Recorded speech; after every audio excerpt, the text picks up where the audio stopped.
మన యొక్క స్త్రీలకు అనేకమైనటువంటి సంక్షేమ పథకాలు, అలాగే విద్యార్థులకు అమ్మఒడి పథకం, అలాగే రైతులకు రైతు భరోసా, అలాగే ఆరోగ్యశ్రీ పథకం, ఇలా అనేకమైనటువంటి గొప్ప పథకాలను స్థాపించి మహానుభావుడు ప్రజల గుండెల్లో స్థిరస్థాయిగా నిలిచినటువంటి ఘనత జగన్మోహన్ రెడ్డి గారిది అని చెప్పి ఈ యొక్క సభాముఖంగా తెలియజేస్తున్నాం.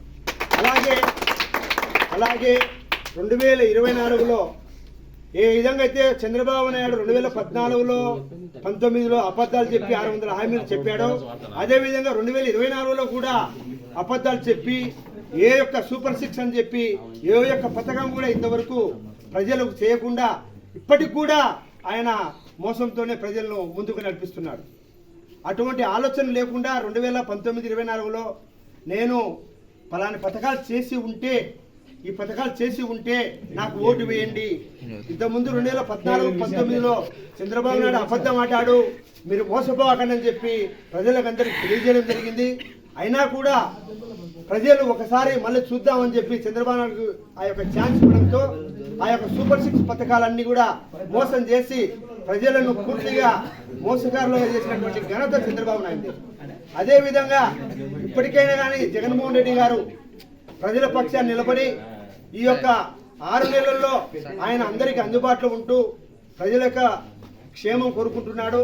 ఈ 6-7 నెలల్లో చంద్రబాబు నాయుడు చేసిన పని ఏమంటే హత్యాకాండలు, అలాగే మానభంగాలు, ప్రజలకు చెప్పినటువంటి పథకాలు ఏవి కూడా చేయకోకుండా రాష్ట్రమంతటా వైఎస్ఆర్ కాంగ్రెస్ పార్టీ అభిమానుల మీద, సానుభూతి పరుల మీద, అలాగే నాయకుల మీద దాడులు చేయడము ఈ యొక్క ఘనత చేసినాడు చంద్రబాబు నాయుడు తప్ప ఎటువంటి ఆ యొక్క సంక్షేమం కానీ అభివృద్ధి కానీ చేయలేదు.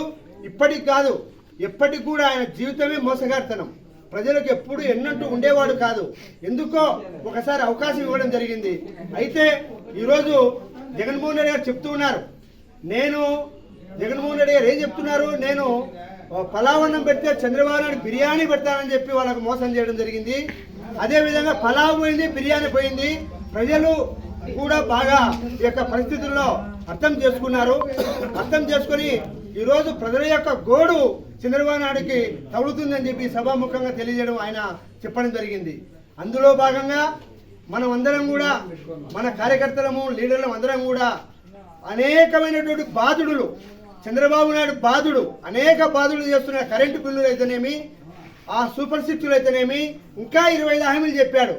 ఏవి కూడా ఒకటి కూడా ఈ ఒక్కటి పెన్షన్ అనేటువంటిది ప్రతి ముఖ్యమంత్రి చేయాల్సిన పని కాబట్టి అది ఒకటి కొద్దిగా అటో ఇటో ఆడికి కూడా 4 లక్షల యొక్క పెన్షన్లను తీసేయడం జరిగింది. ఇప్పుడు 62 లక్షల యొక్క పెన్షన్లు ఇవ్వడం జరిగింది. ఇటువంటి పెన్షన్లు మోసం చేస్తూ అందరినీ లాగేయాలని చూస్తున్నారు. అందరూ కూడా ఇప్పటికైనా మన జగన్మోహన్ రెడ్డి గారిని ముందుకు నడిపిస్తూ మనమందరం జగనన్నకు ముందుండి జై జగన్ జై జగన్ జై జగన్ నడిపించాలని కోరుకుంటూ ఈ యొక్క కార్యక్రమం ఏర్పాటు చేసినటువంటి ఈ యొక్క గంగునారాయణ నాయకులకు, అలాగే యూత్ లీడర్స్ కు ప్రతి ఒక్కరికి కూడా పేరు పేరున ధన్యవాదాలు తెలియజేసుకుంటున్నాను.